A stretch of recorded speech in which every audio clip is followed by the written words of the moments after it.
le duc de Savoie. En direct des Alpes.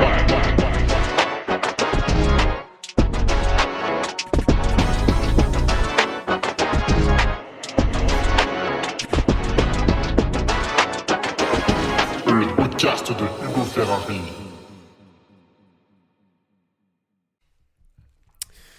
Allez, bonjour à toutes et à tous, on se retrouve pour ce petit podcast hebdomadaire, voilà, le petit podcast du mercredi. On en est au numéro 306, donc vous m'excuserez, je débute un peu dans le monde du podcast. Dieu merci, certains m'ont tendu la main pour ne pas arriver à résoudre des problèmes que j'ai finalement résolus tout seul.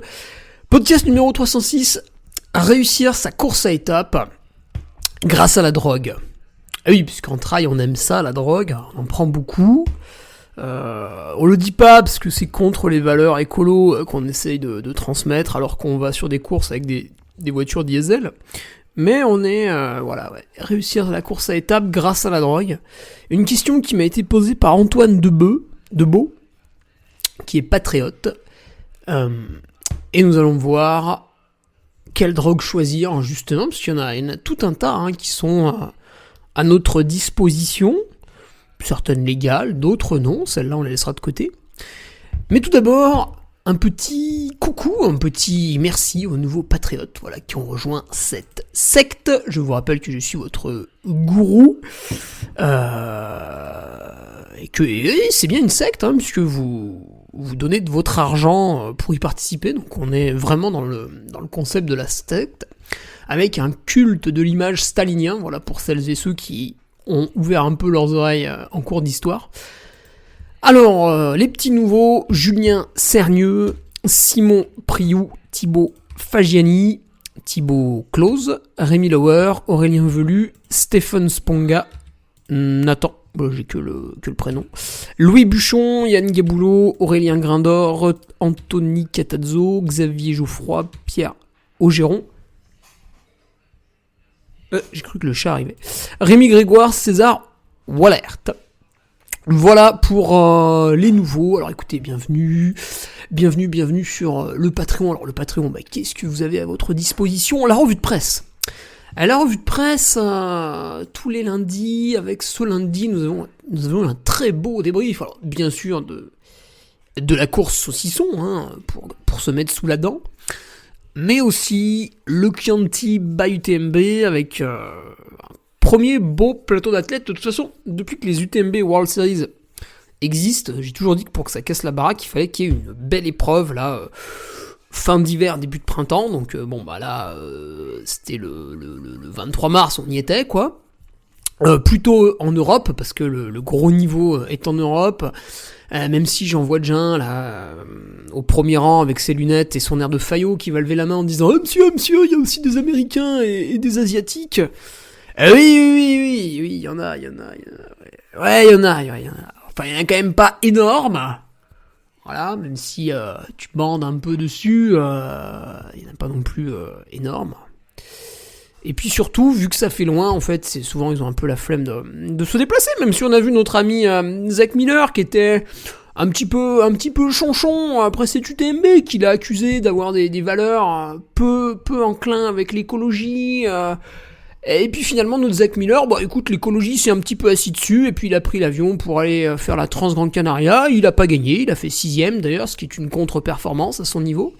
Donc il a pris l'avion pour réaliser une contre-performance sur une course qui était sponsorisée par PepsiCo, et vous avez absolument aucun journaliste qui a relayé cette information, puisqu'on est plutôt là pour, globalement, même s'ils le font pas tous, lécher un petit peu le cul de nos élites, puis il faut leur passer un peu la pommade, sinon ils refusent de répondre à vos interviews dans le journal. Donc quand un athlète qui se dit engagé pour l'écologie participe à une course sponsorisée par PepsiCo, surtout on ne relève pas l'information, ça permet de rester copain avec l'athlète, enfin copain, c'est pas des potes mais ils le pensent, et à ce moment-là on pourra lui demander plus tard des interviews pour finalement gagner de l'argent quoi. Donc ouais, amis patriotes, une très belle revue de presse sur le Chianti. Alors à chaque fois j'ai un petit audio quand c'est possible, mais je crois que j'en ai pas raté depuis très longtemps. J'en ai peut-être d'ailleurs jamais raté. Et il est possible que je frôle la perfection, je ne sais pas. Et donc là on recevait Sébastien Speller. Voilà. Belle interview, moi je m'entends très bien en plus avec Seb. Faudrait que je reçoive des gens avec qui je m'entende pas, tiens, pour voir. Tiens, je vais essayer. Et voilà, Seb qui nous racontait un peu son Chianti, il a fait une très belle performance, donc c'était un régal. Et en parallèle du Chianti, on a eu une bonne petite course aussi là en France avec le trail de la Cité de Pierre, voilà, le Lyon-Urban Trail, on avait de quoi rédiger une belle revue de presse. Je crois que ce week-end on n'a pas grand chose à se mettre sous la dent, donc on rédigera une revue de presse de merde, comme ça vous pourrez comparer un truc cool avec un truc pourri. Excusez-moi, je bois ma tisane pour me calmer. Voilà. Et vu que je suis une salope qui cède au marketing, c'est une tisane Yogiti. Voilà, donc c'est affreux, hein, bien sûr, mais voilà, j'ai cédé à l'appel du marketing. Ce vendredi, d'ailleurs, sur Patreon, on a un très bel article. Non, c'est une interview. C'est une interview pour dénoncer... Non, pour mettre en valeur un très bel aliment. Et au passage, vu qu'on est taquin, tu me connais, on va aussi dénoncer les dérives de l'industrie sur cet aliment. Voilà, on va donner quelques techniques d'enculade. Hein. On peut vraiment, c'est ça, hein, c'est vraiment ça. Vous avez l'industriel là qui passe derrière vous. Donc tout ça, ce sera vendredi sur le Patreon. D'un point de vue athlète, je récupère gentiment de l'Éco-Trail de Paris. Et c'est la semaine un peu de reprise, donc on fait un peu de tout. Assez amusant, j'ai copié-collé ma semaine comme un dégueulasse. Hein. J'ai pris une capture d'écran, vraiment le truc le plus moche du monde. Et j'ai balancé cette capture d'écran sur les réseaux sociaux, sur Twitter. Sur X. Ah oui, parce que maintenant il faut... vu qu'on met du sexe un peu partout, on a appelé ça X. C'est comme les enfants, on leur fait des cours sur le changement de sexe alors qu'ils ont 6 ans. Non, je déconne, 8. Et là c'est pareil, on met X, voilà, on va sur X. Et puis comme ça, on pourra glisser et aller sur XNXX. Bon là, ça va pas être les mêmes publications que sur Twitter. Mais vous voyez, c'est un petit peu l'idée, quoi. Il faut qu'il y ait du... Voilà, faut que tout le monde couche avec tout le monde, le plus souvent possible. Pourquoi pas avec des animaux, des enfants de 4 ans. Voilà, une petite dédicace à P. Diddy. Bon rappeur, ça. Très gros son, P. Diddy. Bon là, il s'est envolé au Cap-Vert. Peu de chance qu'il ressorte un album, quand même. Pour les fans, désolé. Et vous étiez étonnés de la reprise que certains avaient jugée, je sais pas, dure ou je sais pas quoi, mais en fait vous pensez qu'on fait les performances que je fais, et encore je suis pas le meilleur, hein, loin de là, en faisant quoi? En regardant la télé? Mais gros, faut s'entraîner en fait, tous les jours, hein. Ton corps, il est pas là en mode ah ouais, non mais c'est bon, tu t'entraînes pas 3-4 jours. Tous les jours, il y a des trucs à faire. Bah oui. Et les mecs qui sont là, tu sais, aujourd'hui, ils pensent que voilà, je vais faire 1 heure d'Iron Fit, gym, seuil, je sais pas quoi, lactatémie. Mais vu que j'ai pas le temps, je la fais à 22 heures après le travail, et puis c'est n'importe quoi. Donc ouais, en plus les mecs savent pas compter, parce que je crois qu'il y a 15 heures cette semaine, donc c'est pas non plus très exigeant. Ils savent pas lire non plus, c'est une tripotée d'imbéciles. Ils font les shows là, à être sur X en disant ouais mais c'est pour apprendre des trucs, machin, putain mais vous êtes bêtes à manger du foin. Y a pas d'intensité, rien. Allez, y a eu quoi, y a un fartlek, et un 4x2 km, mais même pas à fond, tu vois, un peu en mode reprise quoi. Tu regardes pas trop l'allure. Et les mecs sont là, ouais, grosse semaine, machin et tout. Mais que dalle, semaine divisée par 2 par rapport à une grosse semaine. Divisée par 2, rends-toi compte, mon ami. Et pourtant, tout est sous vos yeux. Le nombre d'heures, le dénivelé, l'allure, tout est là, les mecs savent rien analyser. Ils sont cons comme des balais, putain. Et il faut s'adresser à eux, parce qu'il faut faire de la communication, putain, mais c'est insupportable d'éduquer des bourricots comme ça. Puis après, ils se permettent d'émettre un jugement, tu sais, les types ont... Enfin bon, c'est magnifique, ça m'amuse beaucoup, évidemment, ça me fait rire. Alors, d'un point de vue speaker... Oh putain, l'intro est un peu longue, là. D'un point de vue speaker... ce week-end, il n'y a pas de course à animer non plus. Hein. Déjà qu'il n'y en a pas beaucoup, mais en plus, j'anime pas, donc voilà. Ça fait un chiffre d'affaires de 0€, ça.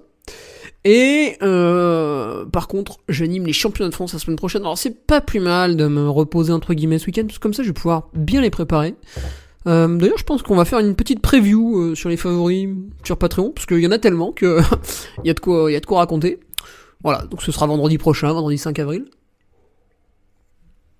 À moins qu'on ne le fasse pas, voilà, ça dépend. Ça dépend.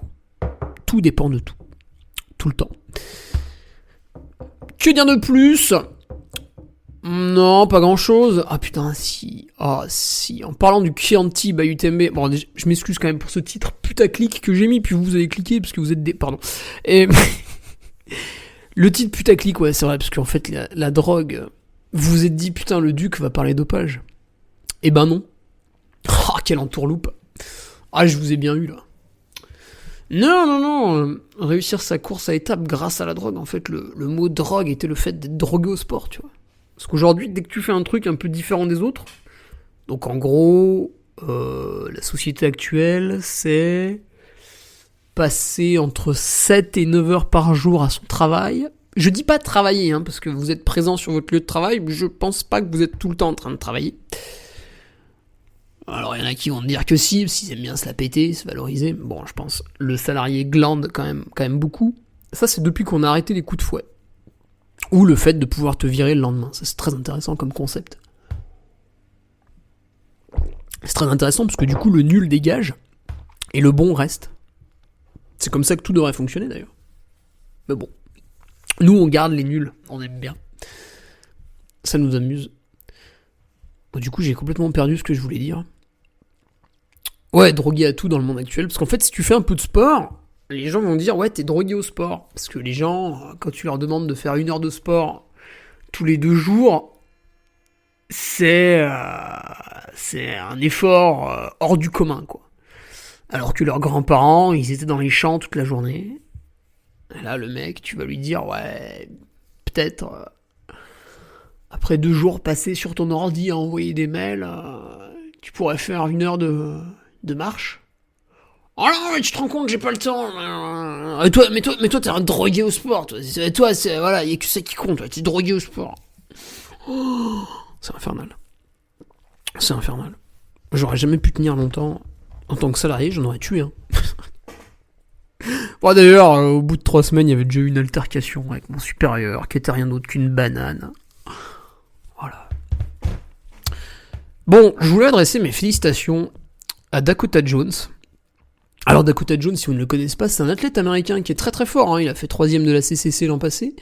C'est le grand ami de Kilian Jornet. Il est sponsorisé du coup par la marque de vêtements et de chaussures normales. Et je voulais le féliciter, Dakota, parce qu'il a réalisé une 16ème place au marathon du Chianti by UTMB. D'ailleurs, il avait fait une très jolie photo quand il est passé sur le stand de la marque normale qui exposait au salon du Chianti by UTMB. Donc je voulais le féliciter pour cette 16ème place. Je trouvais que c'est bien ça, hein, 16ème, hein, petite cote à 790. Voilà. Alors c'est quelqu'un qui, je sais plus, il dirige une entreprise sur l'écologie, Dakota Jones.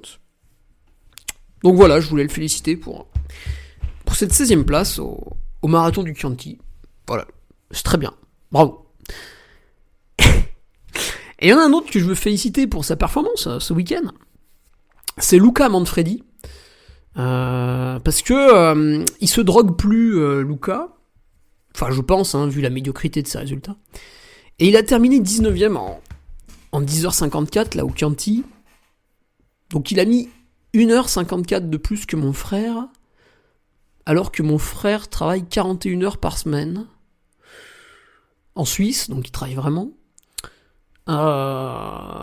Donc Luca Manfredi a mis 1h54 de plus qu'Aubin. Mais je voulais quand même le féliciter, parce que pour quelqu'un qui avait l'habitude de prendre des amphétamines et de la pseudoéphédrine, donc ça c'était en 2010 à la cyclo-sportive, c'est même pas une course professionnelle, hein, c'est une cyclo-sportive, hein, c'est pour amuser les gens ça. Grand Fondo delle Alpi, donc ça c'était en 2010. Et donc il avait été pris, il avait purgé une suspension parce que c'est interdit de prendre des amphétamines et de la pseudoéphédrine.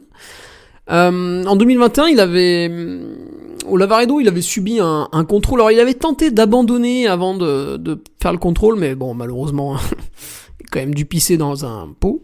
Et voilà, ce coup-ci, il avait innové, il avait pas pris des amphétamines, il avait pas pris de pseudoéphédrine, tu vois, 11 ans après, il avait pris du triamcinolone acétonide. Alors, c'est un médicament qui était pris aussi beaucoup par la Bahreïn Merida, alors ça n'en reste pas moins interdit, puisque ce sont des glucocorticoïdes. Donc c'est pareil, il a purgé la suspension adéquate par rapport à ce produit, et aujourd'hui, il a bien entendu tout à fait le droit de refaire du sport, hein. C'est comme quand vous volez une voiture, vous allez en prison, vous purgez votre peine, enfin sauf en France, vous n'allez pas en prison. Mais bref, il y a peut-être éventuellement une peine, vous la purgez, après vous avez le droit de refaire votre vie normale. Et donc je voulais le féliciter pour cette 19e place, parce que sans prendre de produits dopants, bah ça doit être plus dur. Et donc voilà, je trouvais qu'il avait beaucoup de mérite, et je tenais à le souligner, Luca Manfredi. Voilà, il a galéré déjà, c'est dur quand vous droguez pas, c'est dur. Il a galéré au Nice by UTMB sur le format 100 km, il était 76e. Voilà. Alors avant de démarrer le podcast, j'aimerais aussi revenir sur une information que je viens de vous glisser tout doucement. Donc mon frère Aubin Ferrari,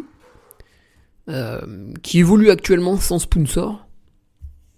Alors en fait, pour vous la faire courte, il était chez Altra avant, mais globalement il avait pas grand chose. Et cette année, il a préféré s'asseoir sur le peu qu'il avait pour voler de ses propres ailes sans pavillon en fait, pour attirer peut-être éventuellement un plus gros sponsor. Là, je vous l'ai fait courte. Parce qu'en fait, vous voyez, vous avez quelqu'un qui travaille 41 heures par semaine. Hein. Donc ça occupe. Et cette personne, en fait, termine 5e d'une compétition sportive internationale en terminant à quelques secondes d'un professionnel, Jonas Russi. Alors, je suis pas tout à fait sûr, peut-être je m'avance un peu. En terminant devant Pau Capel, alors vous allez me dire, ouais, mais il a eu un enfant, machin, truc et tout.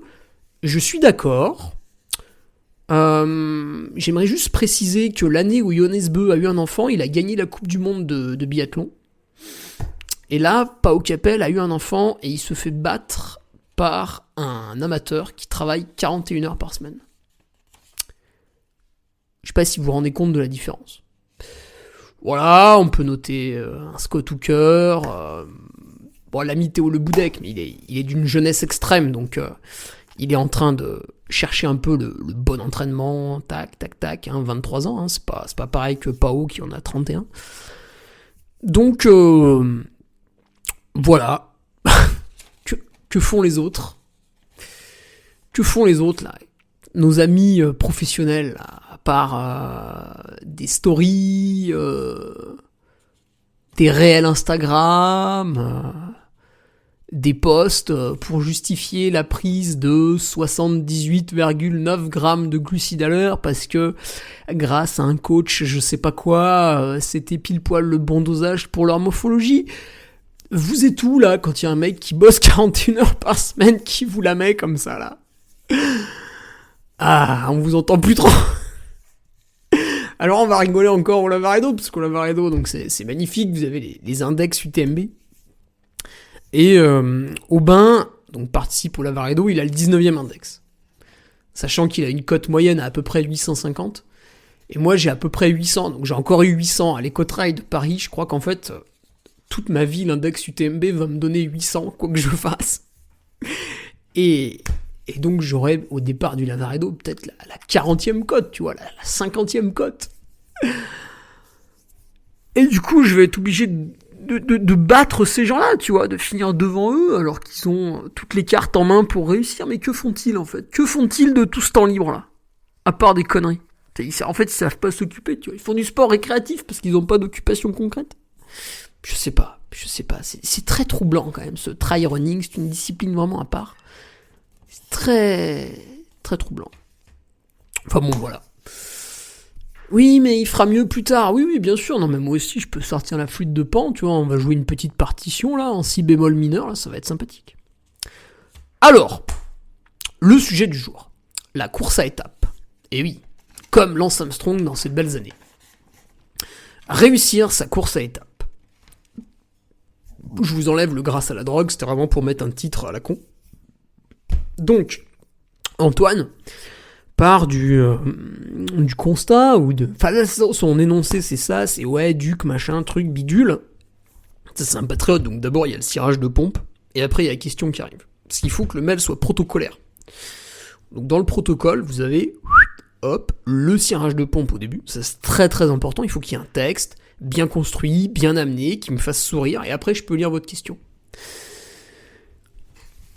Et sa question était, voilà, si un jour tu serais amené à préparer l'UT4M, mais vraiment en mode objectif, l'UT4M 4 jours, hein, j'entends, donc c'est 4 fois 40 km en gros, avec 2000 et quelques mètres de dénivelé.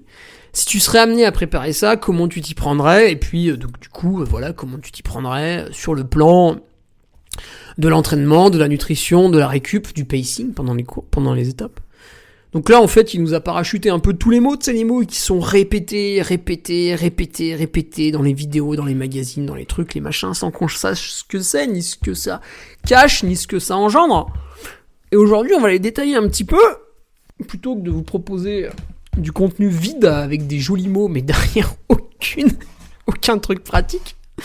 On va remplir un peu les cases. Donc, l'UT4M 4 fois 40 km, en gros, pour moi, ça va représenter 4 à 4h30 d'efforts par jour, donc le jeudi, le vendredi, le samedi et le dimanche. Bah, tu vois, Antoine, dans la rédaction de ton mail, il y a déjà 2 grosses erreurs. C'est qu'en fait, tu me parles de l'entraînement à faire en amont, c'est ce qui est évident, vous n'allez pas arriver sur une course sans vous être entraîné pour. Tu me parles de la nutrition, alors pareil, ça tombe un peu sous le sens, puisque bah, il faut manger. Tu me parles de la récupération, parce que bien entendu, dès qu'on fait un effort physique, on parle toujours de récupération. Derrière, il faut récupérer, c'était dur.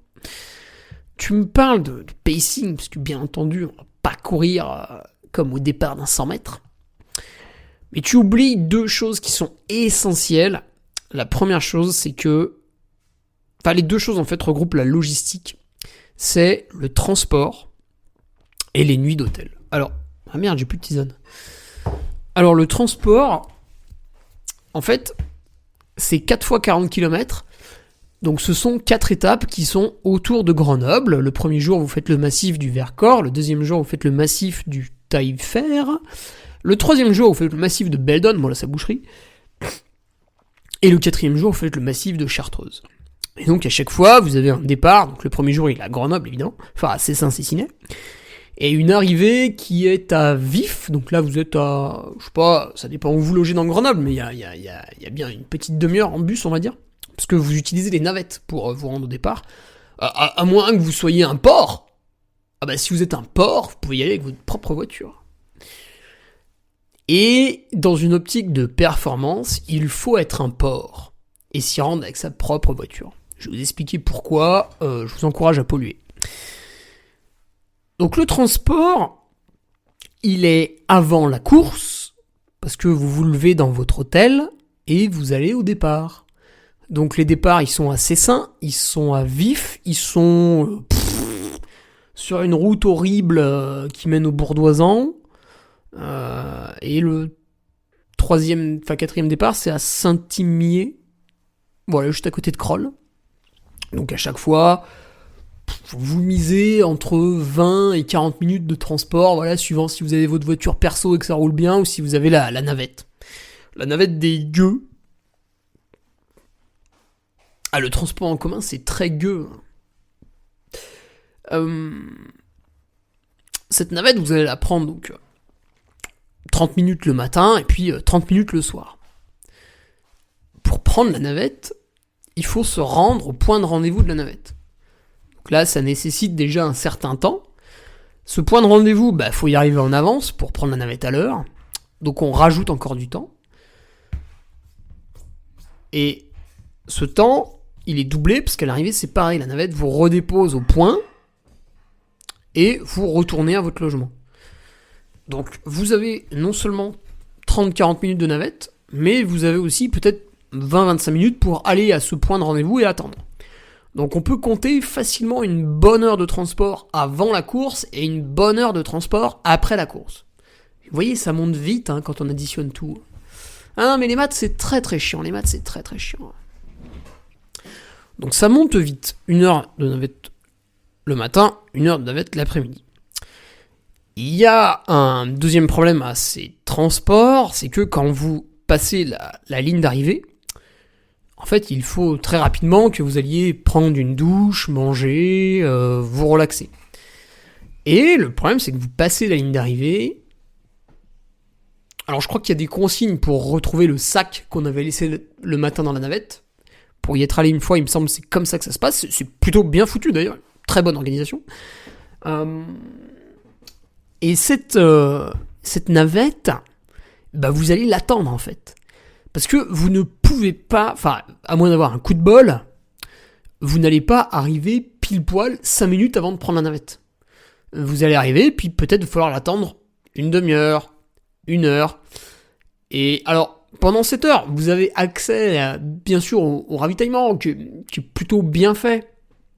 Mais voilà, s'il fait très chaud, vu que c'est organisé en juillet, il fait souvent très chaud, surtout autour de Grenoble.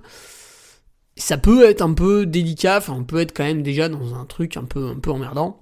Tandis que voilà, vous passez la ligne d'arrivée, tac, vous rentrez directement, il y a déjà une petite différence. Et puis, dans cette navette, en fait, il va falloir prendre des bagages, enfin un sac de consignes, plutôt bien réfléchi.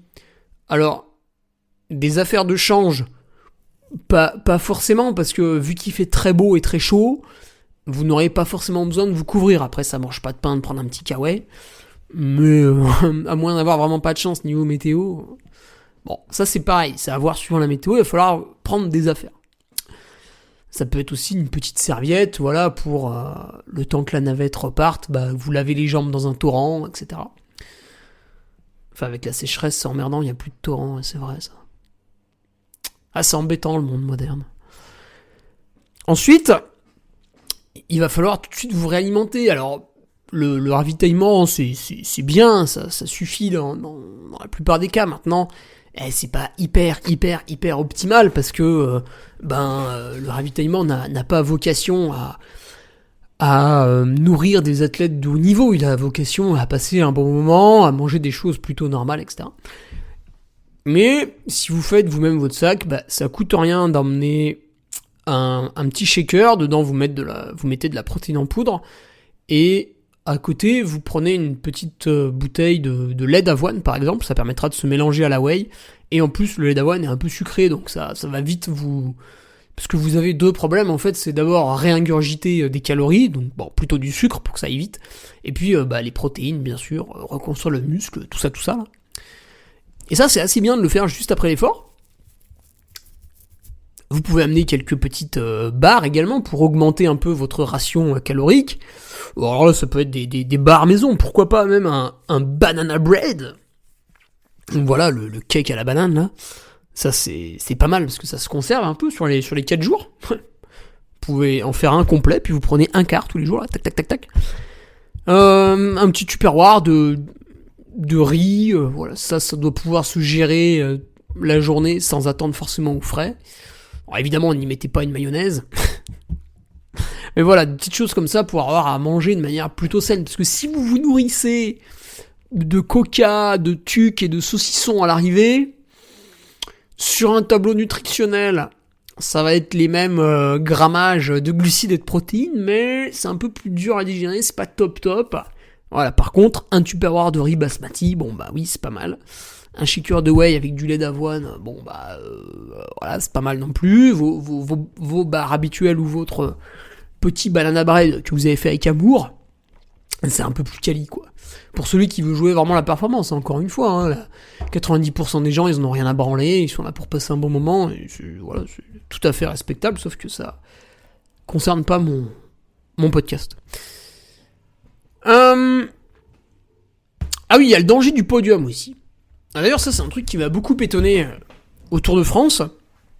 C'est que vous avez des fois un favori qui prend la tête très tôt. Et du coup, il doit se coltiner la cérémonie protocolaire pour son maillot blanc, son maillot jaune. Voilà. Et en fait, ça, c'est du temps perdu. Parce que au Tour de France, la cérémonie protocolaire, elle est peut-être une demi-heure après l'arrivée. Faut attendre dans un bus à côté, voilà. Après, vous retournez à votre voiture. Enfin, en gros, vous allez perdre 1 heure par rapport à votre adversaire qui, lui, n'est pas sur le podium et qui va gagner 1 heure. Donc, il va être à l'hôtel plus tôt. Il va être en train de manger plus tôt. Il va être... parce qu'il y a une différence entre manger une saloperie au fond d'un bus à attendre et manger tranquillement à table un petit plat chaud que votre cuisinier, parce qu'ils ont des cuisiniers dans les équipes pro, ont fait. Après, donc là, dans le cadre de l'UT4M, vous avez le podium. Je sais plus trop ce qu'ils font après les étapes, j'arrive pas à m'en rappeler. Il me semble qu'il y a un podium, quand même, tous les jours.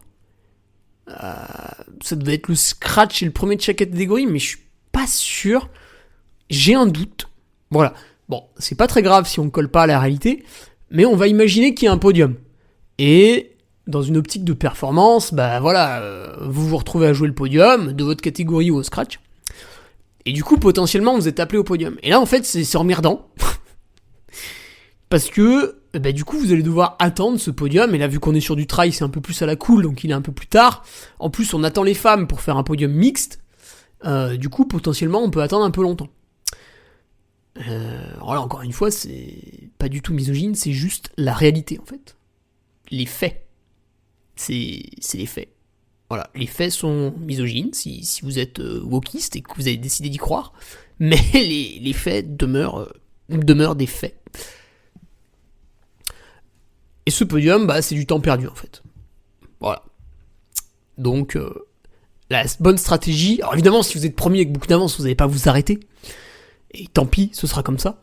Mais si vous êtes premier avec beaucoup d'avance, vous n'avez peut-être pas besoin de tout optimiser non plus, donc finalement, c'est pas très grave. Maintenant, si dans les 5 dernières bornes, vous êtes à la lutte avec le 2e et le 3e, un comportement un peu intelligent sur la première, la 2e et la 3e étape, ça pourrait être de finir un peu à la cool. Et là, on va faire coller ça avec le pacing. Et donc de laisser le 2e et le 3e s'exciter, puis vous mettez un petit peu en retrait, 4e, comme ça, hop, vous n'êtes pas appelé au podium, vous êtes peinard. Donc pendant que le 2e et le 3e, qui se sont excités sur la fin de course, pendant que vous les regardiez de loin, attendent pour le podium, vous êtes dans la navette, vous êtes en train d'avaler votre délicieux shaker de whey, vous êtes peinard. Et eux, ils se fatiguent de plus en plus jour après jour, et le 4e jour, vous les crucifiez, les mecs. Vous les crucifiez. Et donc le deuxième truc que t'as pas pensé, Antoine, c'est la nuit d'hôtel. Alors, il y a des gens qui ont, je trouve, une chance incroyable, c'est qu'ils vont pouvoir dormir n'importe où, n'importe quand. Je fais partie de l'exact opposé de ces personnes. C'est-à-dire que pour dormir correctement, il me faut un très bon matelas, une pièce insonorisée ou alors très peu de bruit, le noir complet et une température pas trop chaude. Voilà. Sinon je dors pas. Ou très mal. Donc ça c'est quelque chose qui m'handicape beaucoup. Je sais pas qui est dans quelle catégorie ni avec quel pourcentage.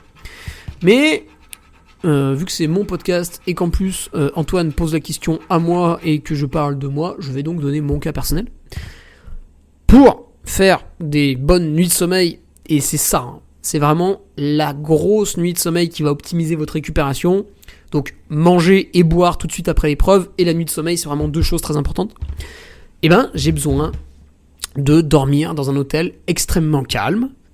Et quand vous dormez dans la ville ou en périphérie de la ville de Grenoble, il faut bien repérer l'hôtel. Si vous avez pris un Formule 1 à Pont-de-Claix et que vous avez une famille un peu bruyante qui en fait est venue faire le mariage et ils logent tous dans le Formule 1, vous êtes dans la merde.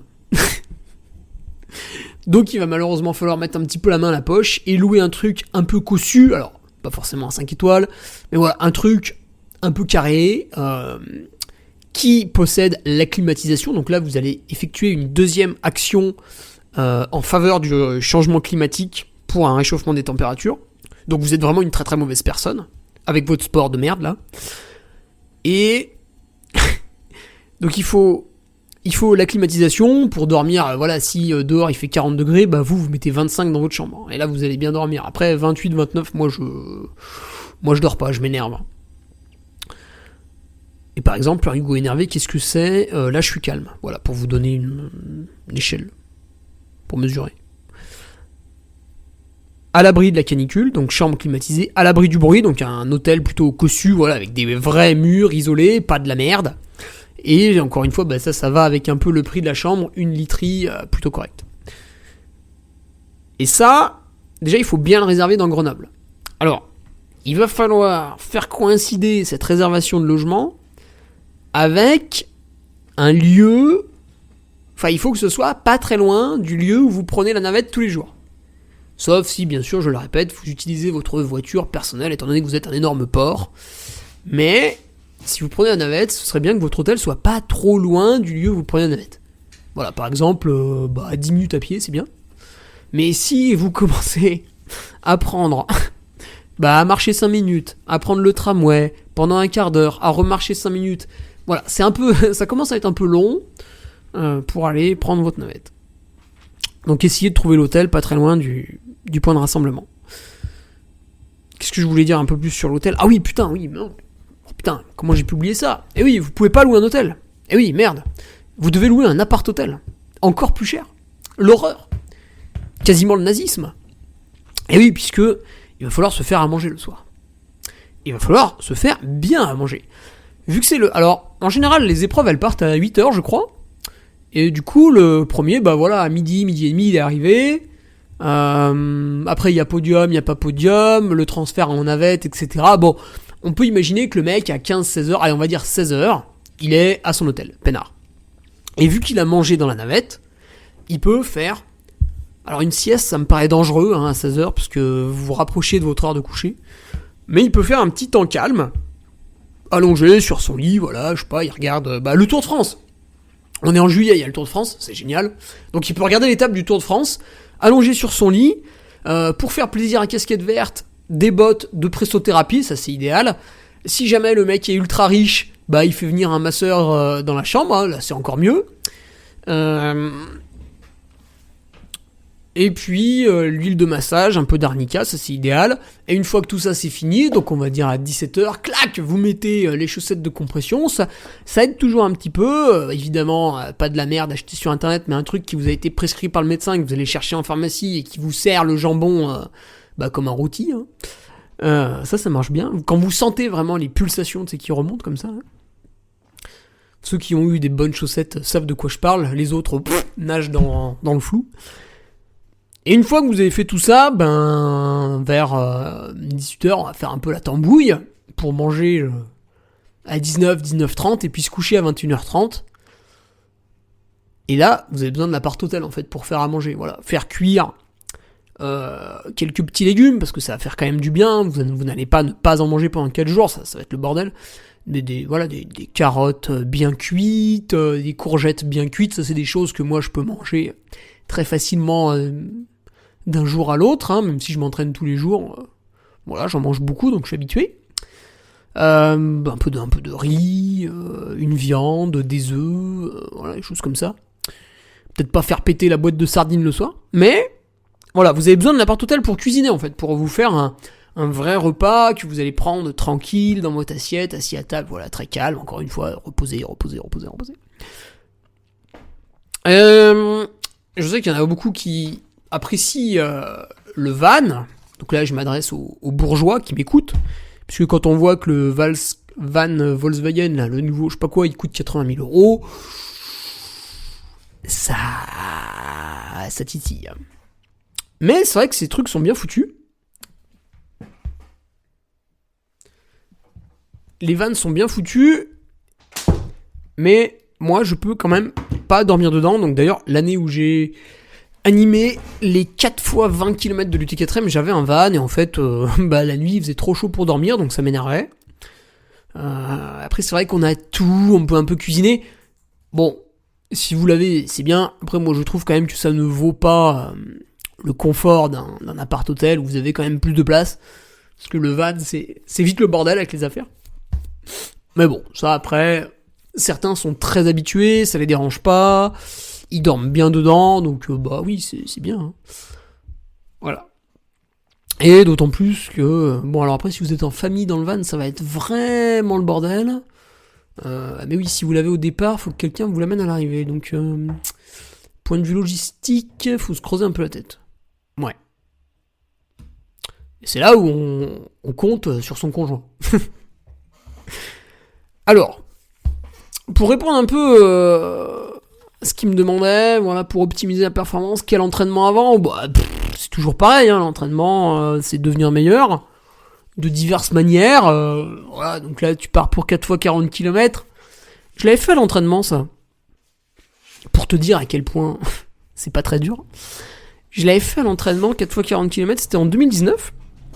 J'avais fait l'UTMB, après j'avais fait mon record de dénivelé en 24 heures, et encore 3 ou 4 semaines après, j'avais fait 4 fois 40 km à l'entraînement, 40 bornes et 2000 mètres de dénivelé, je les avais fait à 10 de moyenne, j'étais vraiment un gros cochon en 2019, et tout ça pour m'entraîner pour Captone, puis j'avais encore bien réussi la course. Tiens d'ailleurs, à Captone, il y avait Luca Manfredi, je lui ai mis une demi-heure. Je sais pas quel produit il avait pris ce jour-là, mais en tout cas, il avait pris une demi-heure, ça c'est sûr. Donc ouais, si tu veux Antoine, l'entraînement, en fait on s'en fout. On va pas y... Ouais, tu vas t'entraîner quoi, excuse-moi, enfin je suis désolé, voilà, tu vas t'entraîner, ouais, je sais, c'est chiant. C'est chiant, mais tu vas devoir t'entraîner, ouais, pour faire 4 fois 40 km. Tu vas devoir t'entraîner, en plus tu vas devoir tout faire. Ah, moi je voulais faire ça. Tu vas devoir faire de l'endurance, tu vas devoir faire de la VMA, tu vas devoir faire des cycles, tu vas devoir organiser tes entraînements, tu vas devoir faire du repos, tu vas tout faire. Tu vas tout faire pour être bon sur 4 fois 40 km, tu vas tout faire. Donc il n'y a pas de recette miracle, magique. Alors par rapport à quand je prépare un ultra trail, on va peut-être pas faire une sortie longue de 8 heures, ça sert à rien. Tu vois, tu peux par exemple te dire que il n'est pas... Pour un effort qui va durer entre 4h et 4h30, bah peut-être que mes sorties longues vont durer maximum 3 heures, tu vois, ça suffira. Par contre, ouais, je vais avoir besoin d'être bon en côte, je vais avoir besoin d'être bon à SV1, à SV2, je vais avoir besoin de relancer un peu à plat, d'être solide en descente. Alors ça va être peut-être très important, peut-être qu'il y a un accent à mettre là-dessus, au même titre que il n'est pas nécessaire de faire des sorties longues de 5 heures pour préparer un maratrail, et ben il est nécessaire pour faire une épreuve qui va durer 4 jours, 4 fois 40 km, il est nécessaire d'arriver avec des cuisses en béton, enfin cuisses, mollets, ischio, fessiers, tout ce que tu veux. Donc, là par contre, exactement comme pour un ultra trail, je vais utiliser le même processus, c'est-à-dire le plus de musculation possible dans la semaine, et puis un effort en navette, voilà, avec des dénivelés de plus en plus longs pour finir peut-être avec un 3 fois 1000 des mois en navette, là, qui, voilà, si tu le fais bien, c'est que t'as les cuisses solides, quoi. Donc effectivement, si t'habites à Orléans, c'est un peu la merde. Tu vas pas faire 3 fois 1000 des mois. Mais tant pis pour toi, t'avais qu'à pas y habiter. Ensuite, ceux qui sont tristes n'ont qu'à changer. Ça n'appartient qu'à vous. Comme ceux qui se plaignent de pas pouvoir s'entraîner suffisamment parce qu'ils ont des enfants, bah écoutez, il fallait pas le faire. Personne ne vous a forcé. Ensuite, la nutrition. La nutrition. Quelle nutrition ? Donc c'est déjà abordé avec l'après-course, mais j'ai pas parlé de pendant la course. Et il y a un truc qui est important, sans se goinfrer comme un pachyderme, parce que c'est compliqué, hein, 4h, 4h30, vous allez être un peu au seuil et tout, des allures désagréables quand même. Donc c'est dur de manger, c'est dur de manger encore là, sur 4 heures. Il faudra essayer d'avaler le plus possible de calories quand même, donc avec beaucoup de boissons, avec beaucoup de purée. C'est vrai qu'il y a les Côte-Rail de Paris, donc j'avais les nouvelles purées Baou. Alors l'abricot, moi je suis pas un grand fan. Par contre celle à la framboise, j'aurais pu en manger le double sans forcer. Tellement c'était bon. Donc voilà, un maximum de purée et tout, parce que il faudra manger beaucoup pendant votre course. Alors peut-être 80 grammes par heure, voilà, après ça c'est un chiffre. Peut-être c'est un peu plus, peut-être c'est un peu moins. Mais voilà, il faut quand même garder à l'esprit qu'il va falloir bien manger pendant la course, bien boire aussi parce qu'il va faire très chaud, c'est pas déconnant. Vu que c'est souvent la canicule, la fin juillet, c'est pas déconnant de viser 800 millilitres ou 1 litre à l'heure, hein, ou alors vraiment de recharger direct en passant la ligne. Mais pour une course à étapes, bah, il faut essayer de faire le moins de conneries tous les jours. Donc il va falloir beaucoup manger et beaucoup boire. Ça, globalement, ça va être votre leitmotiv. Bien sûr, dans la limite qui est de ne pas se faire mal au ventre. Donc c'est assez délicat, ça, voilà, il va falloir réfléchir à comment y apporter. voilà, faire un bon petit déjeuner, mais si vous mangez au petit déjeuner, bah ça va peut-être être des flocons d'avoine dans du lait, parce que bah, c'est déjà un peu soluble, c'est déjà un peu liquide. Par contre, si vous commencez à taper, ce que je fais souvent le matin, du roquefort et des noix, bah peut-être vous allez avoir du mal à les digérer pendant la course. Et vu que vous allez être sur 4 jours vraiment d'efforts intenses, parce que moi, si tu me demandes de faire 4 fois 4 heures au maximum de mon potentiel en 4 jours, bah, ça va être des efforts où tous les jours, il y aura au moins 1 heure de SV2, donc ça va être très très énergivore. Et donc, déjà le matin, tu peux... Donc là, c'est exceptionnel, parce que c'est la compétition sur 4 jours, mais déjà le matin, tu vas enquiller. Et les équipes professionnelles en vélo, en fait, souvent vont à la simplicité, et tu les vois faire des gâteaux de riz. Voilà, ça se mange assez bien, là. Vous avez beaucoup de calories assez facilement. Puis en plus, c'est assez bon. Mettez une petite banane, un peu de miel avec, là. C'est pas mal. La purée chocolat Baou, bien sûr, pour les citer une deuxième fois. C'est tellement bon. La récup, c'est pareil, on l'a déjà abordé. On pourrait rajouter un petit quelque chose qui est le centre de cryothérapie. Alors, si je suis pas convaincu des bénéfices dans la vie de tous les jours, il faut reconnaître qu'il y a 2 choses qui fonctionnent très bien avec la cryothérapie. Donc, c'est le fait de plonger dans une espèce de chambre gazeuse là qui descend à moins 130 degrés. Enfin bon, je vous passe les détails que je ne maîtrise pas forcément. Mais cette cryothérapie, en fait, elle vous fait mieux dormir. Ne me demandez pas pourquoi, c'est un retour que les gens font, ils dorment mieux. Ils font une séance de cryothérapie et ils dorment comme des bébés le soir. Voilà. Donc ça peut être très intéressant, parce que ça vous fait mieux dormir. Et un truc qui est très intéressant sur les courses à étapes, c'est qu'en fait, le froid, donc cette cryothérapie, va gommer les inflammations. Il va les faire disparaître momentanément. Et du coup, vous allez pouvoir enchaîner comme un porc. Ça pourrait s'assimiler à je prends des Doliprane toute la journée. Sauf que prendre des Doliprane toute la journée, alors c'est pas interdit, c'est pas interdit, vous avez le droit de le faire, mais bon, c'est pas terrible éthiquement parlant. Par contre, cryothérapie, alors tu vas me dire peut-être que éthiquement parlant, c'est pareil, parce que tout le monde n'y a pas accès. Mais bon, quand même, dans l'inconscient des gens, ça semble plus naturel. Alors, me bassinez pas avec votre torrent froid, c'est ridicule, ça fait rien. Les mecs comparent un torrent froid à 10 degrés avec une chambre à moins 130. Ils font des comparaisons débiles comme ça. Et c'est des gens qui ont des diplômes, hein. C'est navrant. Mais bon. Les mecs ont des bacs plus 5, ils sont ingénieurs en je sais pas quoi, et ils comparent des torrents à 10 degrés et des salles de cryothérapie à moins 130. Il y a un écart de 150. Putain, 150. Le pacing...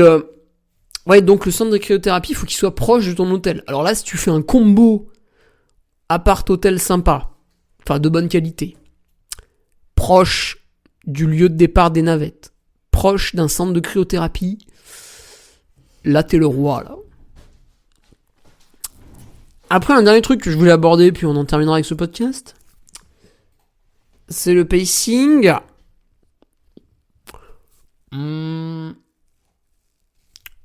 Alors, si tu fais 4 fois 40 km dans un but de performance, parce que c'est quand même le titre du podcast, c'est dans un but de performance, hein, sinon j'en ai rien à branler, c'est pour prendre des photos, vous faites ça tout seul. Donc c'est dans un but de performance, donc on suppose que vous avez déjà couru un maratrail, et lui aussi dans un but de performance.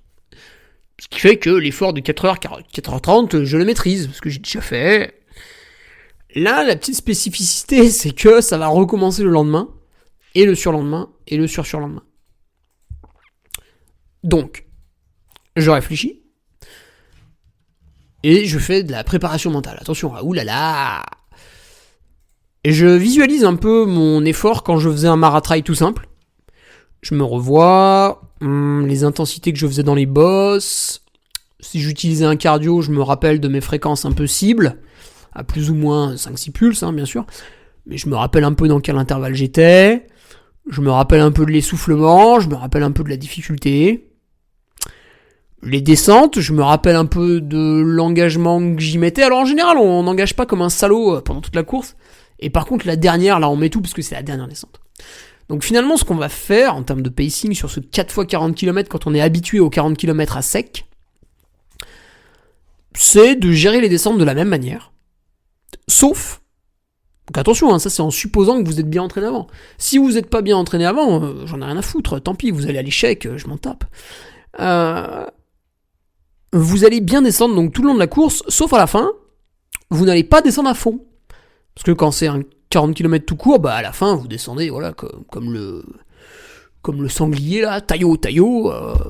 Non, là vous allez la gérer un peu comme avant. On se freine pas, on reste fluide, facile un peu dans la descente. Mais on n'attaque pas comme un salaud. Et puis c'est pareil pour la montée, si vous vous souvenez que dans votre effort sur un 40 km, vous poussiez un peu en montée et quand vous voyez que vous arrivez quasiment au sommet, vous finissiez par 2-3 minutes largement au-dessus du seuil du SV2, ceci, cela, donc proche un peu de la FC Max, là vous le faites pas. Vous restez dans un effort pas confortable, parce que c'est quand même dur et pénible, mais un peu maîtrisé.